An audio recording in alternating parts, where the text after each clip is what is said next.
I don't believe in wishing. I think you need to make the best of what you have.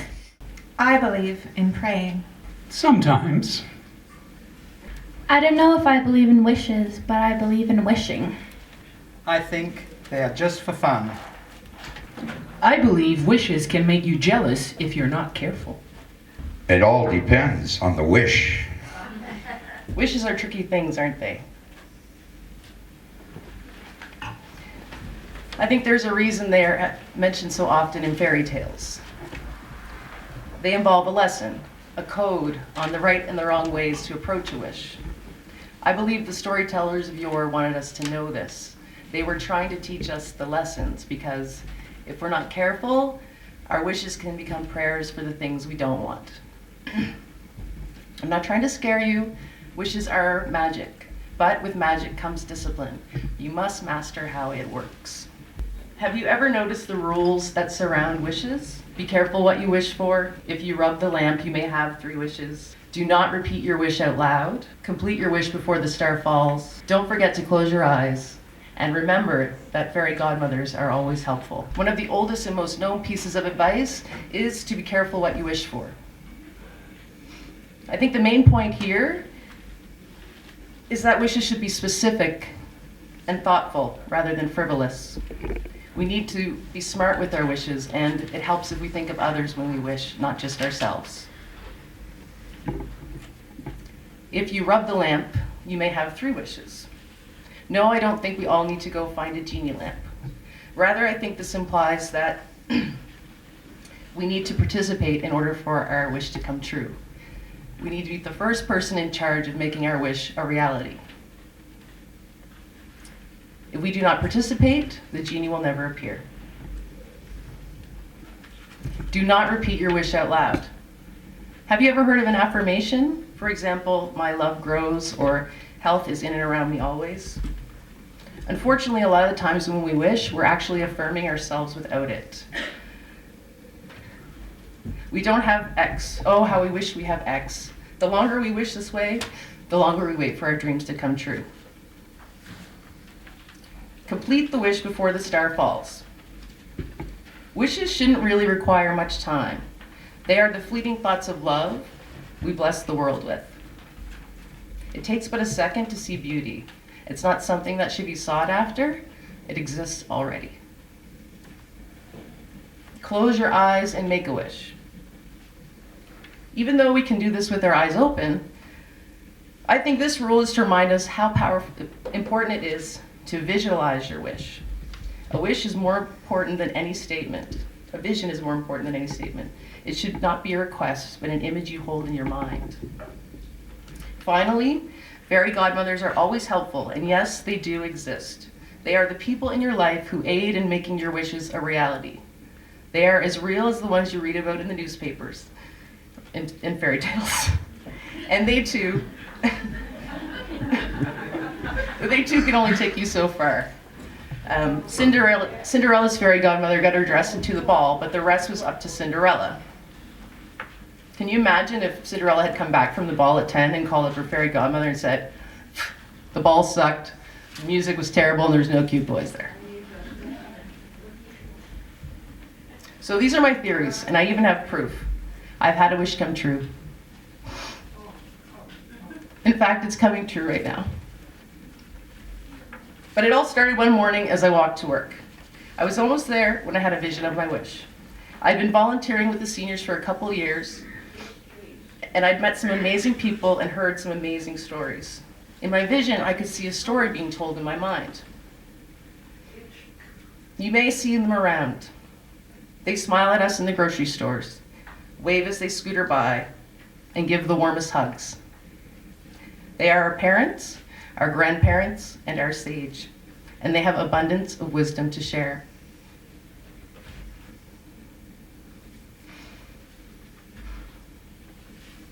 Then I walked into work and I started the day. I never put another thought into it. I never told a soul about it. That afternoon, after I'd finished work, I took my dog Tully for his afternoon walk. He had just finished taking a poo when I felt a vehicle slow to a roll behind me, and I was sure they were stopping to make sure I was picking up the poo. And I had a bag, haha. I turned triumphantly with my evidence, only to find one of the town's most famous fairy godmothers, Nancy Addison, walking towards me. And she said, "I've been looking for you. I have a proposition. How would you like to write some stories about seniors?" Together we placed an ad in the Fitzhugh, inviting seniors to share their stories for me to write about. I wanted to gather at least 5 stories, and then we would take them to the paper to see if they would publish them. But every time I finished an interview and I took it to the senior, I heard the same thing. "Great story, but I don't want you to publish it in the paper." This happened 5 times until, discouraged, we put the project on hold. Summer came and my priorities shifted, but even as I was jumping in the lakes with friends or camping with my family, a part of me was still thinking about my fairy godmother and the wish she had so awesomely granted me. I had been to the ball, I had had a few dances, and now my chariot had turned back into a pumpkin. The rest was up to me. The obstacle was that seniors are pure spirit. Most people would love to have their own write-up in the paper, but that is all ego. Seniors have no egos. They are humble. I thought of the title of my project, The Senior Monologues. It was a take off the Vagina Monologues. And in that play, Eve Ensler had managed to open up conversation on a taboo subject. Using the voices of women, she had created a platform to raise money and awareness for vaginas. Furthermore, she has succeeded without using any names other than her own. I knew what I had to do. I started borrowing the vagina monologues from the library over and over again. I honestly don't know what the librarians thought of that. The truth is, I found the topics to be remarkably similar. Just like vaginas, growing old in Western culture is also a taboo subject. Nobody wants to admit to aging. Hair dye and Botox can attest to that. Our society often treats aging as an embarrassment rather than an honor. And I wanted to change that if I could. I began interviewing again, only this time, no names, just the voices of wisdom. A few months of interviewing passed until a day when one of the hardest working genies in town, Marianne Guerrera, came into the restaurant for breakfast. Without thinking, I rubbed her on the back. "What are you up to these days?" she asked. "Actually, I'm working on a play called The Senior Monologues, and when I'm done, I'm hoping it will get people celebrating aging and maybe raise a little bit of money for seniors in the process." "Done," she said. Someone just came to me today and asked me to think of a creative way to raise money for the new seniors bus. So here we are. And since I rubbed the genie's back and received one wish, I still have 2 wishes left. The second is that this play will encourage you to build relationships with your elders. And my final wish is that it will inspire you to always honor your own aging. Ladies and gentlemen, happy Seniors Day!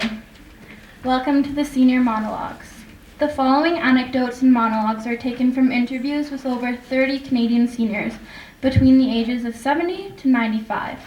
While some monologues are based on one person's story, others are a collaboration of voices. Names of people and places have been removed to ensure the privacy and humbleness of those who participated. Old age. There, I've said it aloud, and I will say it again. Old age. Does that make you feel uncomfortable? Is it politically incorrect to say? Because nobody wants me to say it. I remember when I first applied to be a volunteer at a seniors home, and the director asked me why I wanted the job. And I said, "Because I like old people." A look of disappointment crossed the director's face, and he said, "First of all, let's start by not calling them old."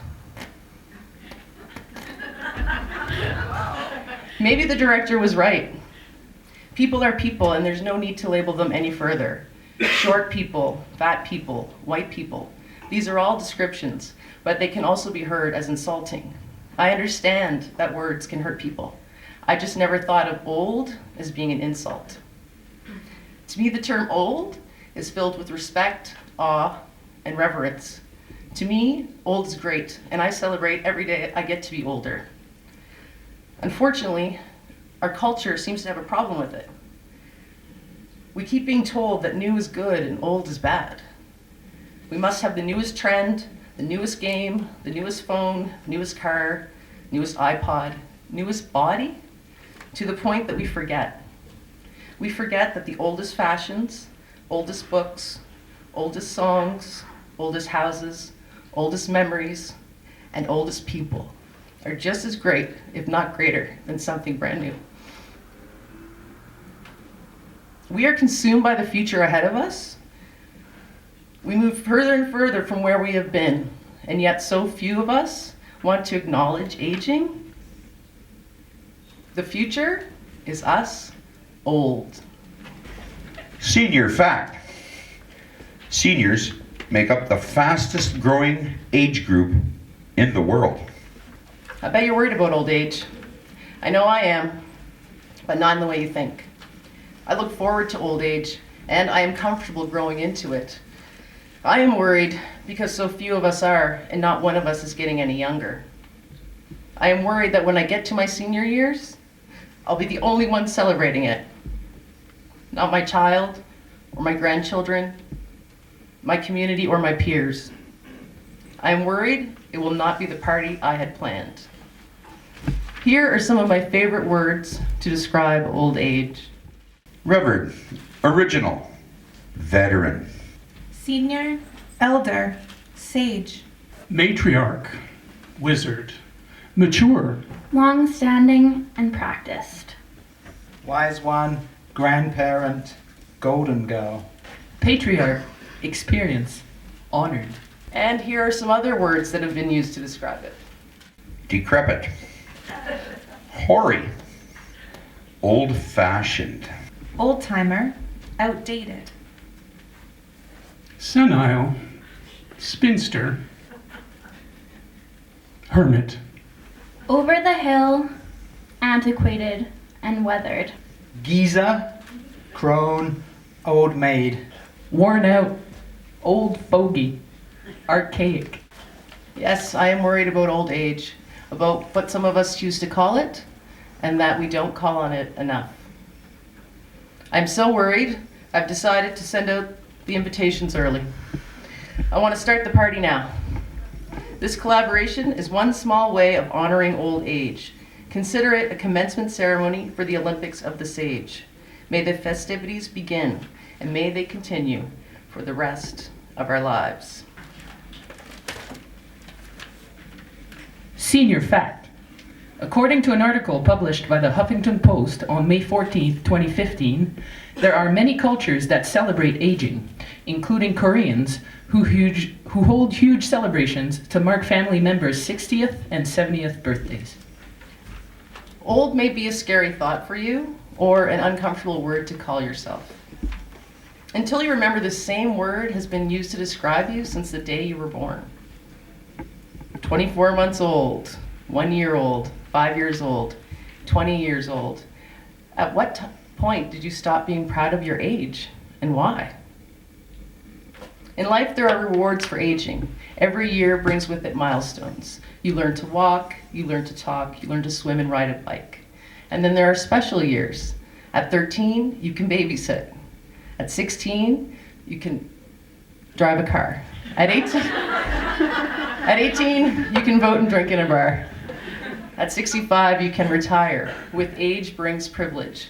That's why when I started this project, I chose to only interview seniors 70 and older. I wanted to continue to place privilege on precious ages. I think it gives the people that aren't there yet something to look forward to, and the people that are there something to be proud of. Whatever the case, it gets people pumped about their age.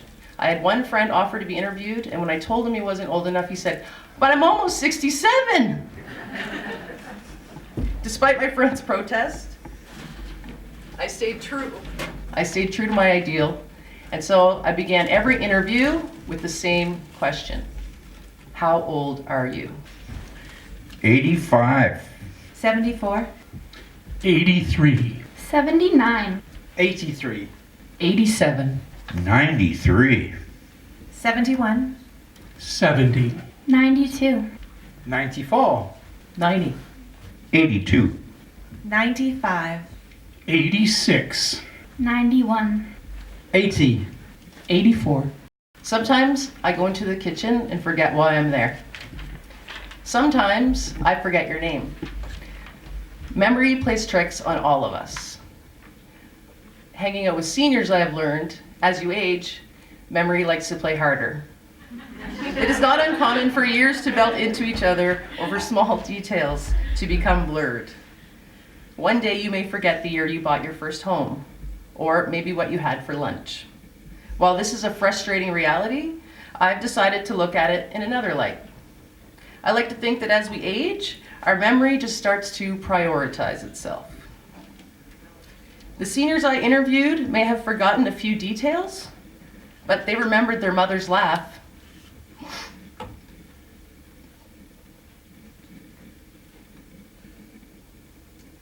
They remembered piggyback rides on their father's backs, the day they started school, and their first kiss. They remembered their favorite sports, their best friends, and their arch rivals. They remembered their beloved pets, annoying siblings, and the smell of their childhood home. They remembered catching frogs, catching colds, and catching shit. They remembered. It is fascinating to listen to the memories of our sage, and so I asked them to give me a few words on their childhood. I grew up in a boarding school. If my grades were good enough, I could come home to work on the farm. My horse and my cat were my best friends. I was a physically active child. Swimming, hockey, ping pong, played every sport I could. I grew up in a close-knit family of 6. I was the baby of 11 kids. I had a pretty damn good one. Beautiful and perfect. My favorite childhood memory is hanging out with my first horse, Madam X, and my dog, Little Wolf. It was great. Transient and disruptive. Baseball, hockey, working in the garden, shoveling snow, playing hooky from school with my friends. Does that all count? Happy. My childhood was based around my mom and dad. They were in love and it felt safe. My childhood was a poor one, but love kept it rich. I remember not being allowed to play outside because of the dog fights in the sky. One time I saw a parachute coming down and I was scared because I didn't know if it was a friend or a foe. Another time my father almost lost his nose when a piece of an exploding plane fell from the sky. Pure and simple.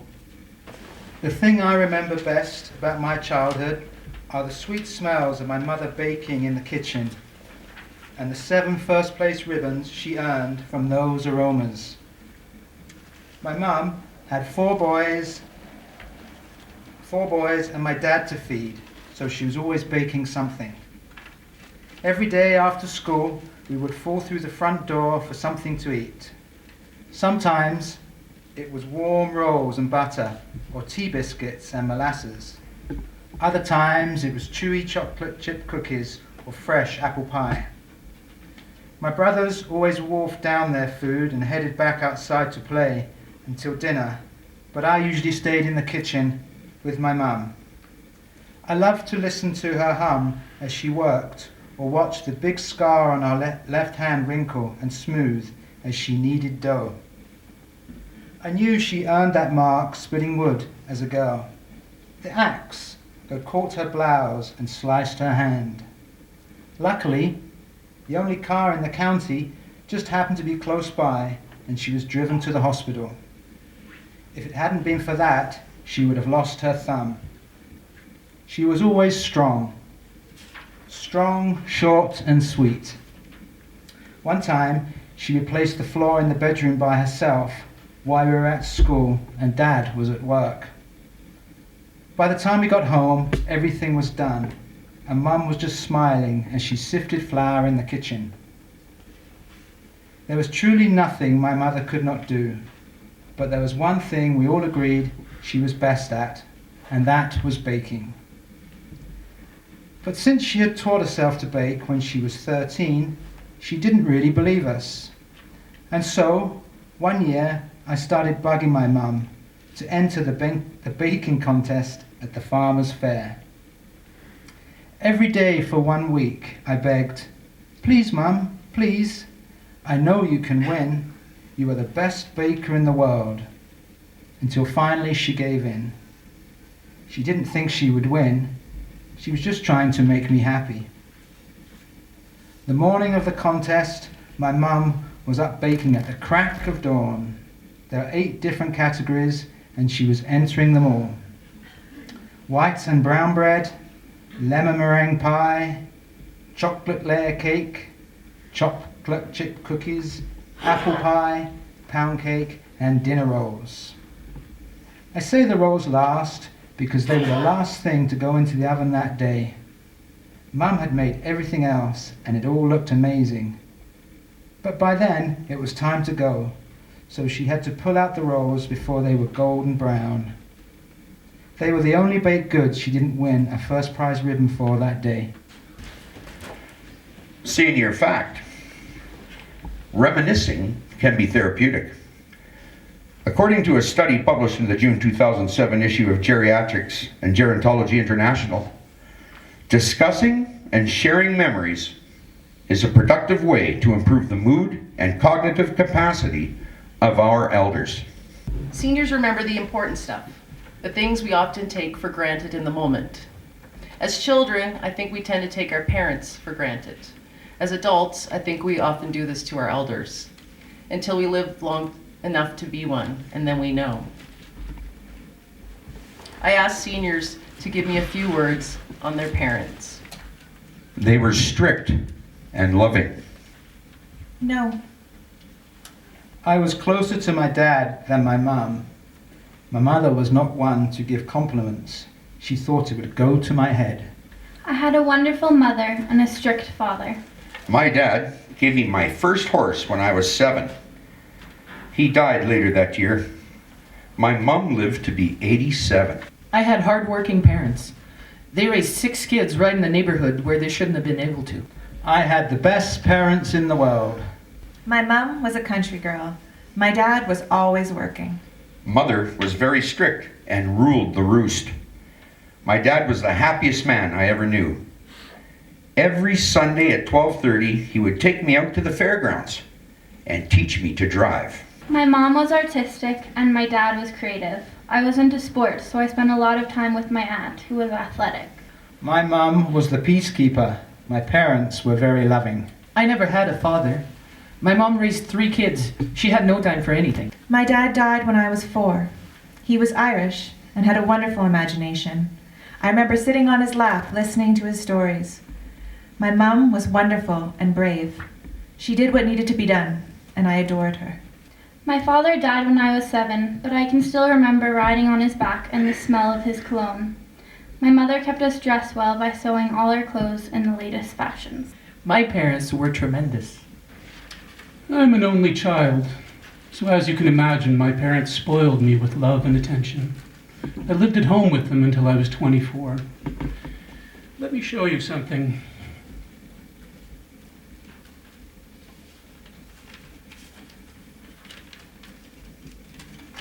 You see this? You see the date on this? Well, no, you can't, but October 23rd, 1956. You know, I had no idea when I left for school that morning that I would never live at home again. My parents didn't either. The day before, thousands of students like myself had marched through the streets of Budapest in peaceful protest. We were marching against the Soviet presence in our country. We saw the communist troops with guns on top of the buildings. We felt the tension, but none of us knew that the very next day, thousands of people would be killed. I was in class when we first got the news. Before we knew it, Hungarian soldiers were at our school, supplying us with weapons and loading all the teachers and students onto 8 trucks. We were taught army training in university, so most of us knew how to use arms. Which was good, because we did not get too far from the school before we came face to face with a Soviet tank and troops. The Soviets demanded we put down our guns, but there were more of us than there were of them. We stood our ground, and eventually they left us alone. After that, we didn't know what to do. The city was a war zone. so we couldn't go there. Some people wanted to go back and find their loved ones, and others knew they couldn't. Many wanted to cross the border into Austria, but there was different ideas on how to get there. Some said they knew the way, others wanted to wait until night and let the stars guide them. About 23 of us decided we would follow the sun. The good news was that we were only 3 kilometers away from the border. The bad news, we had to cross through the Iron Curtain to get there. Growing up a kid in Hungary, we were all warned about the Iron Curtain. It was a physical and ideological border that separated the democratic countries from the communist countries. Hungary was a neutral country, but we were occupied by the Soviets. We knew that to cross our own border, we would first have to survive. The first obstacle we came to was a raked dirt field. It was raked to show any footprints made by refugees attempting to cross it. We made it across the field, and we crawled through barbed wire, followed by electric wire. Next, we ran into 2 guards with a German shepherd, trained to kill, but they were outnumbered. After that came the watchtowers and the minefields. Once we got through all of that, we faced it again. Another raked field, more wires, guards, dogs, and minefields.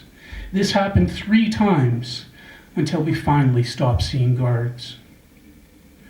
It was getting dark when we approached the tower, and nobody knew if we were in Hungary or in Austria.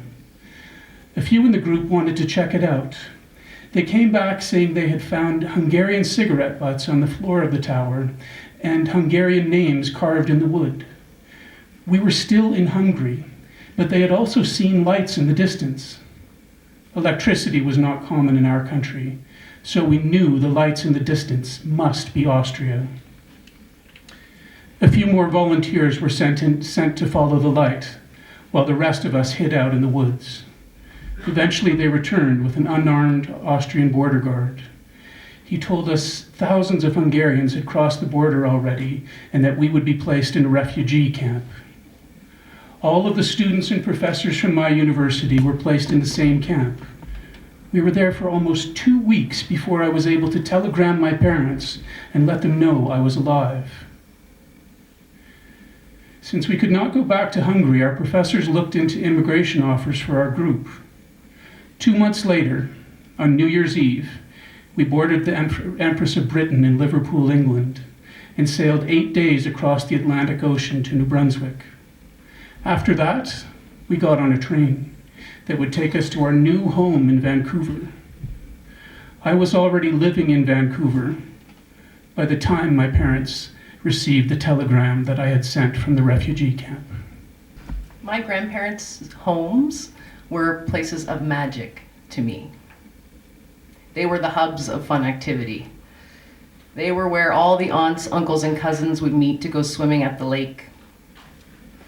They were the gathering places of corn boils, Christmas parties, canoe rides, beach trips, backcountry cookouts, clam bakes, and birthdays. And they were the general stores of vanilla ice cream cones, hard candy, homemade bread, pot of gold chocolates, gingerbread cookies, and ice cold milk. I asked seniors to give me a few words on their grandparents. The only grandfather I had was loving. The only grandmother I had was moody. We left all our relatives in England when we moved to Canada, so I never knew any of them. I didn't know my dad's parents. I had only a grandmother on my mom's side. She was like a second mother and very strict. My grandfather always wanted me to hold his left arm because it was the closest to his heart and he wanted a girl on it. I used to get so embarrassed. I never knew them. My grandma died before I was born, but Grampy was the best. He was always making things for me and my brother. One Christmas, he made me my own dollhouse, and for my brother, he made a sleigh. Whenever I see an older man with white hair and blue eyes, I think of my granddad. My granddad was a tailor by trade. I believe this is where I got my ability to sew. My mom's mom was super gentle. My mom's dad died before I was born. My dad's dad was always working, and my dad's mom had 60 grandchildren, and I was one of the last. So she didn't have much time for me. They were strict and unaffectionate. They were like second parents to me. We lived with them until my parents could afford to buy their first home. We were always close with my dad's mom. My grandparents' home is now a cemetery, but I have a plot there. They didn't live near us, so I never really knew them. I never had any left by the time I was born. They all died when I was quite young, but my older brothers knew them. I was lucky enough to know my mom's parents. In fact, I don't really know what I would have done without them growing up as a child. My grandparents were my angels in more ways than one. You know, honey, if it hadn't been for them, my parents may have never met. They owned a cafe, you see, and they had my mom help out serving tables there. Granny's Cafe was a busy little place. It was a popular stop for Canadian soldiers on their way to Alaska to join the war, but it was also a hub for tradespeople, railway workers, children, and hobos. My father had been a hobo. He and his best friends had left their homes at the age of 13 to ride the rails cross-country looking for work. They finally found some, building a bridge close to Granny's Cafe. When my father came in for his first celebratory meal, it was my mother who served him. It was where my siblings and I first became a twinkle in our parents' eyes. They eventually married, bought a homestead in town, and had us kids. Growing up at home was rough, honey, especially for my brothers. But since we were girls, my mother would whisk my sister and I off to the cafe. It was where we spent most of our childhood. My grandmother was a very proper woman. She was president of the Women's Institute, which was quite a big deal at the time, so she always wore a hat out in public and dressed to the nines, which is hard to believe now since she made all her own clothes. She made all her clothes on a sewing machine she kept at the back corner of the cafe. Every Christmas and birthday, my sister and I would each get 2 dresses. One would be plaid, and the other would be plain. My sister always got red ones, and I always got blue. When she wasn't sewing, she was working hard at something else. There were boarding rooms above the cafe. They were $2 a night and always full. My grandmother took care of those boarders like they were family. She served her guests with pride and cooked the food. Meals were 30 cents back then, honey, and that included a soup, salad, main course, coffee or tea, and a pastry. Oh, and the pastry she made. There was a glass case at the front that was always full of Granny's homemade sweets. I am sure that is the reason why we were busier than the other restaurant in town. One time, 2 Americans came in for 2 30-cent meals. When they finished, they placed $1 on the table and left. My grandmother chased them out the door to give them their 40 cents change. They laughed and said the food and service deserved a tip. She had never heard of such a thing until then. My grandfather was just as honest. He was the town judge and held his court right in the cafe. He was loved by all for his sense of humor, and because he treated the people of the town well, he was given the same respect. I remember hiding under his desk as a child when he held court. One time a man was up on repeated bootlegging moonshine charges. Well, this man just kept getting caught, so my grandfather gave him a $30 fine, which was a lot of money in those days. When I heard the amount of that fine, I thought for sure he'd made his first enemy. But when I opened the door to his office after the trial, there he was, sitting with the same man. They were sharing the moonshine together and having a laugh. Granny's Cafe was a magical place, honey. It was a hub for free spirits. A few years ago, I got to visit the old town.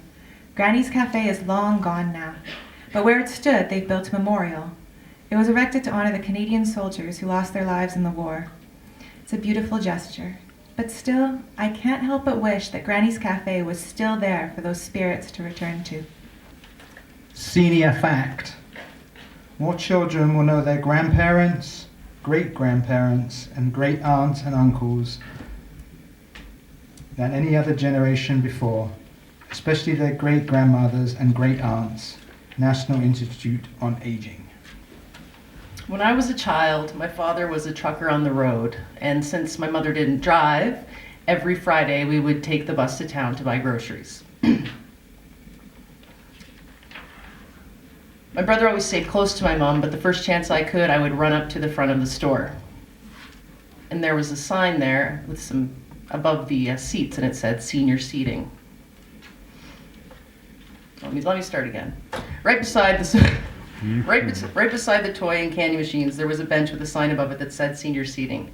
If nobody was on the bench, I would eye the prizes in the machines and look under their silver doors for a chance something might have been left behind. But if there was a senior on the bench, I would sit down and start a conversation. I was a curious and talkative child, so I had no problem introducing myself to the seniors on that bench or to the ones in my community. I instinctively knew that not only my grandparents, but all seniors had something to offer me. Maybe it was because they always had quarters to give or a dispensary of candy in their pockets, but I believe my old soul had a mission much higher than that. I was looking for fellowship, and I knew I could always find it with the sage. Still, I wonder what those seniors thought of me back then. Since I can't ask them, I decided to ask the seniors I interviewed how they felt about children. I love kids. I haven't liked kids for years. I think kids today get corrupted by the media. They are huggable and naturally sweet. Breaks my heart to see any child hurt. Children today are busy and outspoken. I wish I was one. They are so smart, but they have less freedom. Most kids today are into computers. It can be good, but it takes away from a lot of other stuff. I think they're generally undisciplined. Children are as sweet as ever, but it depends on who raises them. Children are beautiful and wonderful. Kids today need to learn one word: consequences. They have advanced brain power. So much information out there for kids nowadays. Don't you wish you were a kid being born right now? It would be amazing to be starting your life in 2015.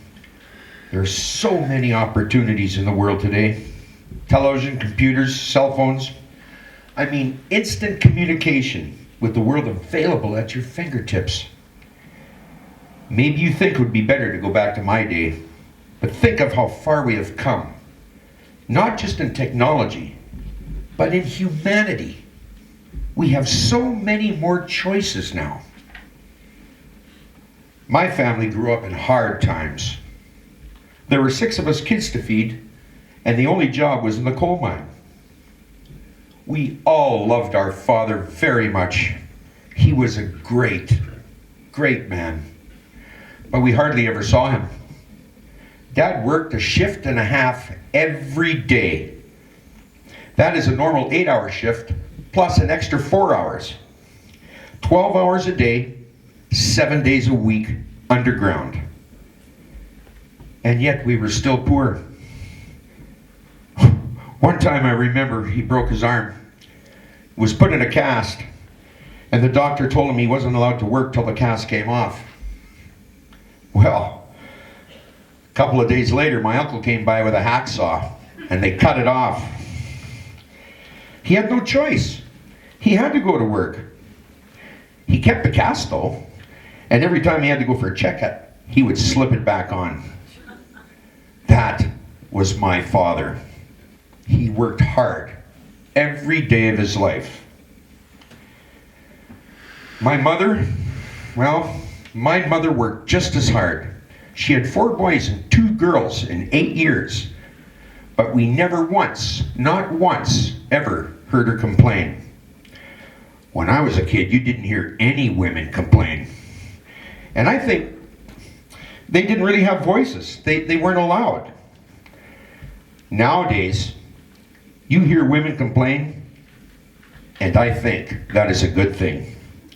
We men need to hear how we are screwing things up and what we can do to make the women in our lives happy.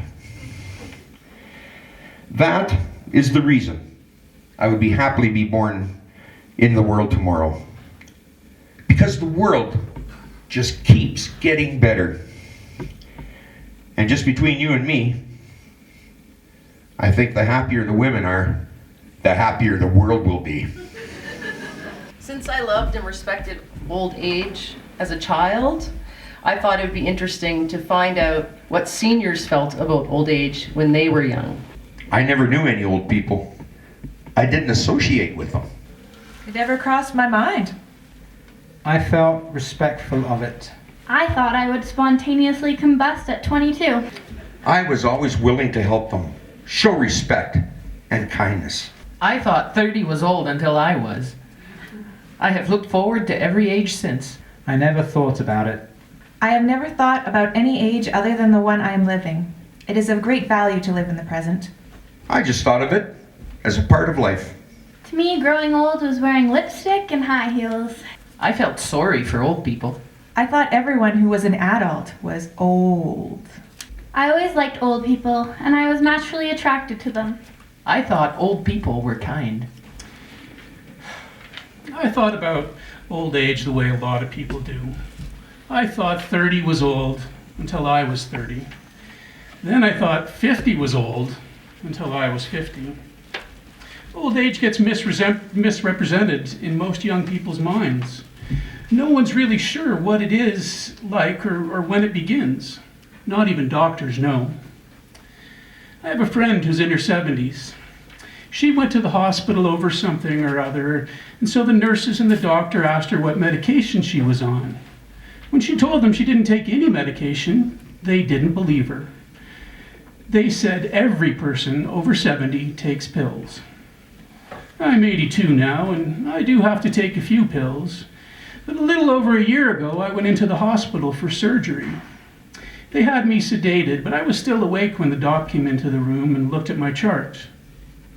Then I heard him say, "Are you sure he's 81? He doesn't look a day over 65. He had no idea.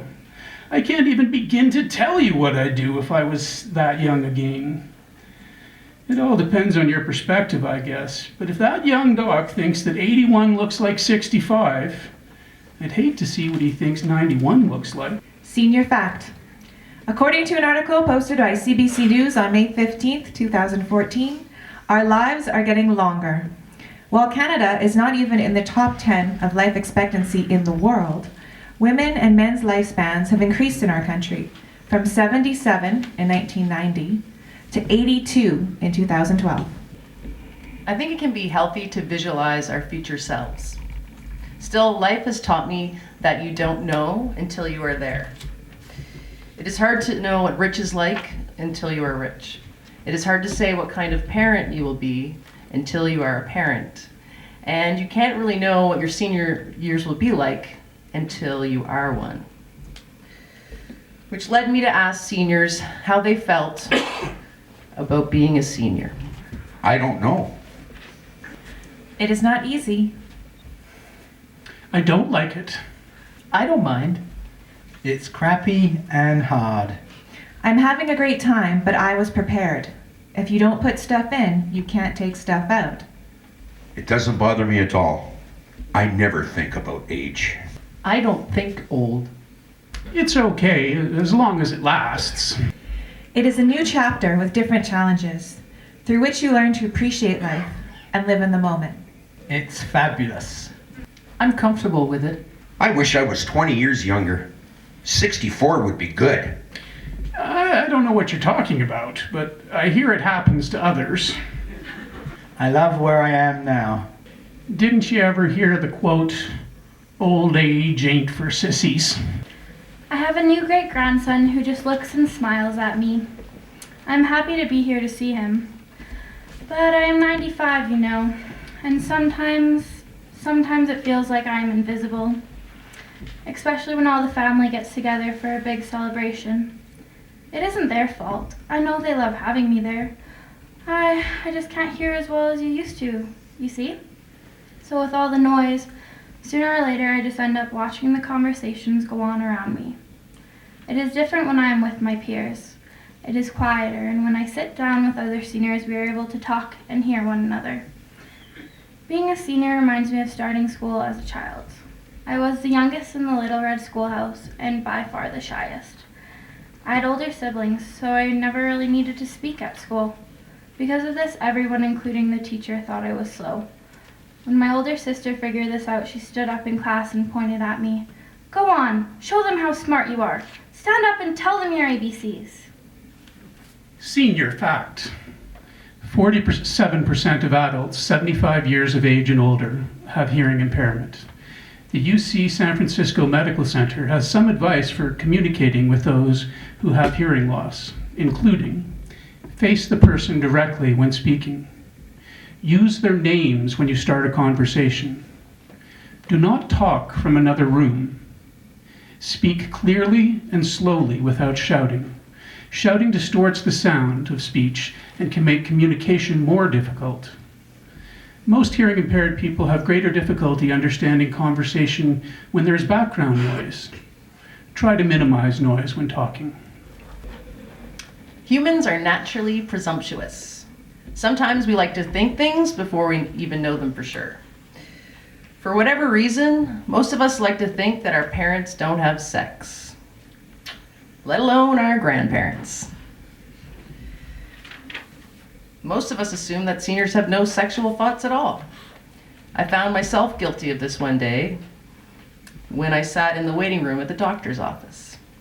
I had sat down next to a sage female I knew and struck up a conversation when two other ladies she knew came in and joined our conversation. The topic turned to books, and so I asked them if they had any good recommendations. The woman closest to me said, "I'll tell you what you need to read, dear. Get yourself a copy of 50 Shades of Grey." I thought she was joking until I looked at her and the other two ladies, and they were all nodding their heads vigorously. Yes, yes, fabulous book, you must. I had thought, but now I know. Turns out seniors aren't nearly as uptight about the subject as I was about approaching them with it. And so, with scarlet cheeks, I asked every senior I interviewed to give me a few words on sex in the golden years. It's a memory. Intimacy replaces sexuality. Natural. Make do with what you have. I enjoyed it at one time. I enjoy it. Going, gone. None. Could be better. Do you think if I found a handsome 83-year-old man, I would turn him down? It's great. It dies off. Not up to it, no pun intended. Beautiful at any age. It's great exercise, but if you can't do it, don't sweat it. I haven't had any sex since my husband died, and I wouldn't want to. I could never love another man the way I loved him. But we sure had fun making babies. We couldn't keep our hands off each other. Or at least, that's what my mother-in-law used to say. After we had our third child, she came to me and said, "Enough is enough. If you keep acting this way, you're going to tire my poor son out. You two are behaving like a pair of wild rabbits." And you know, I just love bunnies. We had 6 children. Senior fact. The National Social Life, the Health and Aging Project, and the National Survey of Sexual Health and Behavior all reported that among people aged 60 and older, over 50% of men and 40% of women are still sexually active. If sex is one presumption we like to make about seniors, faith is another one. A few years ago, a friend of mine asked me if I would like to read tarot cards for the seniors. At the time, I thought she was crazy. I think I even said to her, "Come on, tarot and seniors? Do those things really go together?" She looked at me with a half smile and a half frown and said, "Open your mind." And so I did. At the first session, 12 seniors showed up. Some of them went to church, some of them didn't, but they all wanted their cards read. In fact, they were open to the idea of tarot cards, astrology, color energy, numerology, and more. Those readings made me realize that faith is not a book that should be judged by its cover. Faith is what is inside. There are many roads to spirituality, no matter what our age. To prove this, I asked every senior I met with to give me a few words on their faith. I'm a Catholic, but I do not practice my faith. You have to build your own religion. I don't need a church to believe in God. It is something that everyone has, but it is private. I believe in the goodness of God. I am a Catholic, and I believe in God. I was born Anglican, but I don't go to church. My supreme being is God, but God is many things to many people. Listen to what others have to say about God, and then go back to believing what you want. You have to believe in what suits you. Religion is a strange journey. I am not very religious. I think it comes down to how you live your life. You know, I'm a practicing Catholic, right? But if you want my personal faith, I believe God is love. It is steadfast. I don't go to church, but I do believe in God. I don't think anyone prays more than I do. Can you believe there are some people that don't believe in anything higher than themselves? I mean, really, that just seems so sad and ignorant to me. Don't they ever look around? Heaven is here on earth. I just have to look out my window to believe in something greater than myself. I don't go to church because the world is my church. Birds come to visit me every morning on my windowsill. I hear children playing in the schoolyard. I watch the trees sway in the wind and dogs catch sticks in the park. When I sit outside, I feel blessed to feel the sun on my back, to watch the flowers grow or the snowflakes fall. I think of the oceans, the mountains, the animals, the stars in the sky, and I don't know how anybody could not believe in God. Where else would all the beauty have come from? If you think about it, all the wisdom of the world is available from our seniors. The further we go into the future, the more curious we become about our past. Seniors have insight on both. These folks know how to bake bread, grow a successful garden patch, make their own preserves. They remember sitting in cold outhouses, listening to stories on the radio, and the first car they ever saw. They really walked 10 miles to school in the rain and the snow. Were given the strap if they misbehaved. They plowed fields, made their own clothes, mended fences, and built homes. Most seniors have lived long enough to remember having no phone, then a party line phone, then their own home phone, then a cell phone, and now they have iPhones. They have lived through the rises and falls in their economy. They have experienced war, prejudice, and inequality, but they have also witnessed peace, fairness, and change. Seniors know the way it is and the way it was. I decided to take advantage of this wealth of knowledge, and so I asked every senior I spoke with if they wouldn't mind giving me a few words of advice. The truth is, seniors do not like to brag or say, "I told you so." They are teachers, not preachers. But if you sit at the front of the class and you raise your hands and ask the right questions, these are some of the things you may hear. Live. Enjoy yourself. Always be curious. Be kind. Talk and listen to others. Do unto others as you would have others do unto you. You should never be scared of any animal. Learn to laugh at yourself and with others. Keep it in your life. It brightens everything up. Be honest. Respect others. Be positive. Think positive. What is for you will not go by you. I have nothing to preach. Who am I to say how one should live life? Don't drink, smoke, or do drugs. Never lie to yourself. Be true to who you are. Continue if you are successful. If not, work around your failures until you get it right. Your most prized possession is your health. Take care of it. Reading and traveling is the best education you can get. Enjoy life while you can. Spend time with the people you love because you never know. When I am 97 and people ask me what the secret to a long life is, I'm going to say role models. Since I still have a way to go, I decided to ask seniors what they considered the secret of a long life to be. Enjoying it. Positivity. Taking each day as a blessing. We live as long as the good Lord lets us. Remembering that age is just a number. Enjoying your life and your loved ones. Eating healthy, staying active, and being friendly. I don't know. I've smoked a pack a day since I was 13 and I am 87 now. Praying and believing in God. Knowledge. Thinking young. Find something you love to do, then do it. Never stop moving. Accepting yourself.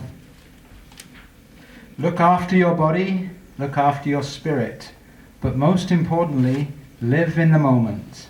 Don't worry about mistakes you make, as those thoughts can lead to illness. You must act as though you will live forever and enjoy each day you are blessed with. The first lady I interviewed was 89.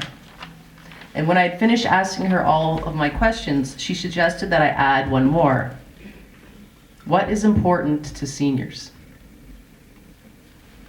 I thought it was a very good idea.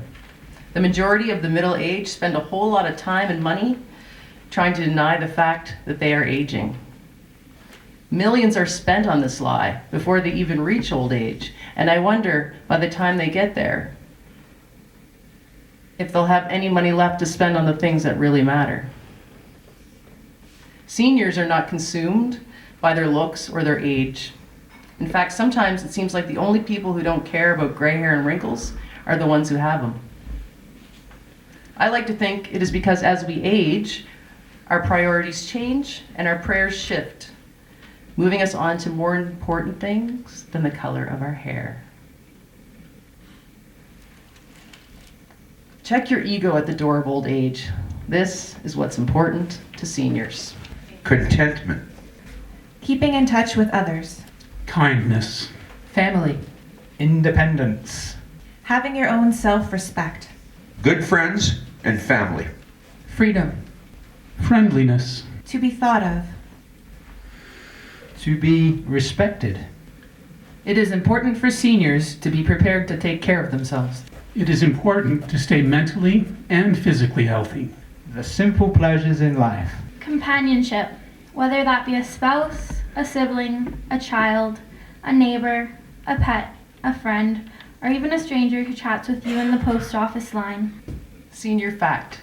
By the year 2020, there will be 1 billion seniors on the planet, and growing.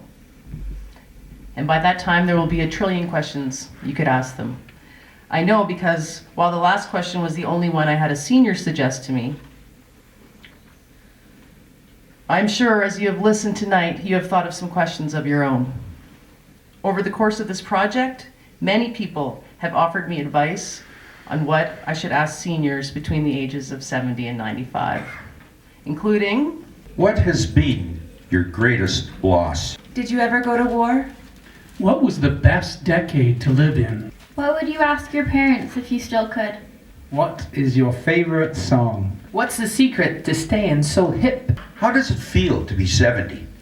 What is your earliest memory? What is the best thing to happen to the world in your life?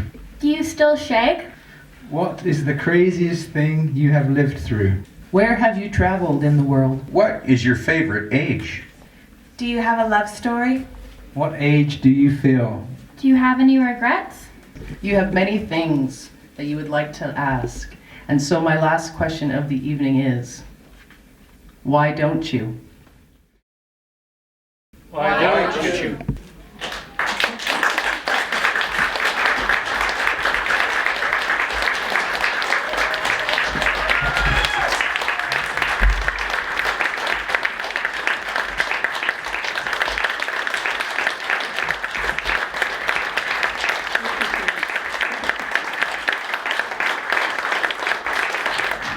In loving memory of Tilly Frohlan and John Warren.